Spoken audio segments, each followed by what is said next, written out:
In the triangle shown, triangle ABC is dilated by a scale factor of 2/3 to form triangle XYZ.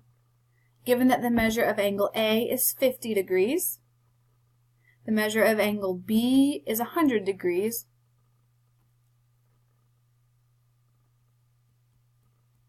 what is the measure of angle Z? So this is the one that we're trying to figure out. Okay, so because it said it's dilated by a scale factor of 2/3, we know that these are similar triangles.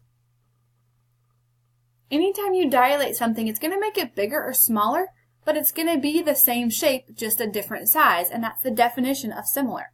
So we know that they're similar triangles, and in similar triangles, we know that all of the angles are congruent.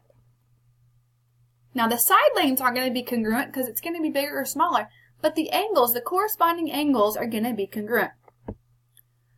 So angle A is 50, that means angle X is also 50 degrees. And since angle B is 100, its corresponding angle is Y, so Y is also 100. So now if we want to find Z, we could just look and say, okay, if we know two angles of a triangle, we can find the third angle. Because the sum of the angles in a triangle have to add up to 180, so we could do 100 plus 50, and then subtract that from 180. So angle Z has to equal 30 degrees.